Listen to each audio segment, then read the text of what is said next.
తిరుమల తిరుపతి వెంకటేశ్వర స్వామి కోసం ఈ రకంగా కొన్ని రోజులుగా చర్చలు పెట్టుకోవడం చాలా విచారకరమైన అంశం ఇది.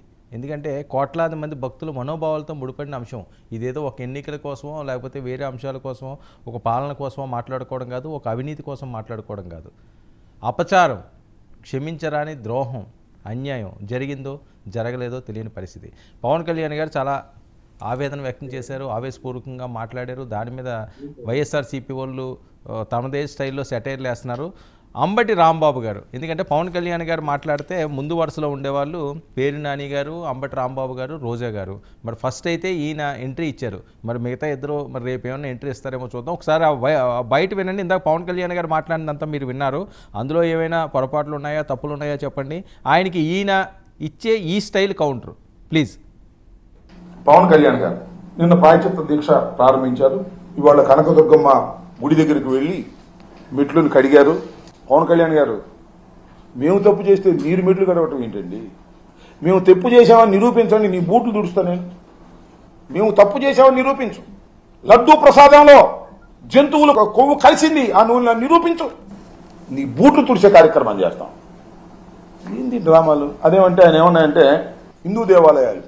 నేను మనవి చేస్తున్నా, తెలుగుదేశం ప్రభుత్వం అధికారంలో ఉన్నప్పుడు విజయవాడ రోడ్డు మీద ఉన్నటువంటి అనేక దేవాలయాలను పగలగొట్టి దేవాలయాల్లో ఉన్నటువంటి దైవ స్వరూపాలను మున్సిపాలిటీ తొట్టుల్లో వేసుకు వెళ్ళినటువంటి సంఘటన మర్చిపోయారా అని అడుగుతా ఉన్నా.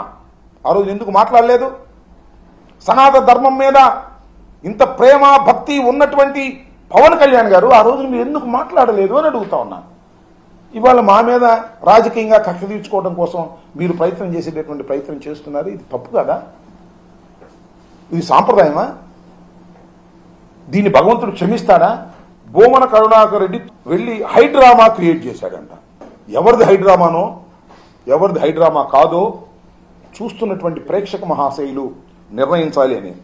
మా భూమన కరుణాకర్ రెడ్డి చైర్మన్ గా చేసినప్పుడు తప్పులు జరిగాయని మీరు ఆరోపణ చేస్తే, నిరూపణకు సాధ్యం కాని ఆరోపణలు, నిరూపణ చెయ్యని ఆరోపణలు చేస్తే తన ఆవేదనను వెలగక్కుకోవడానికి తిరుమల తిరుపతి దేవస్థానం వెళ్ళి అక్కడ ఆ కొలంలో స్నానం చేసి ప్రార్థన చేస్తే అది హైడ్రామా అంట.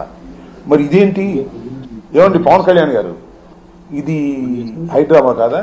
నేను మనవి చేస్తున్నానండి, నేనేం అనుకోవద్దు మీరు. పవన్ కళ్యాణ్ గారు నిన్న ప్రాయశ్చిత్త దీక్ష ప్రారంభించారు. ఆనంద్ సార్ గారు,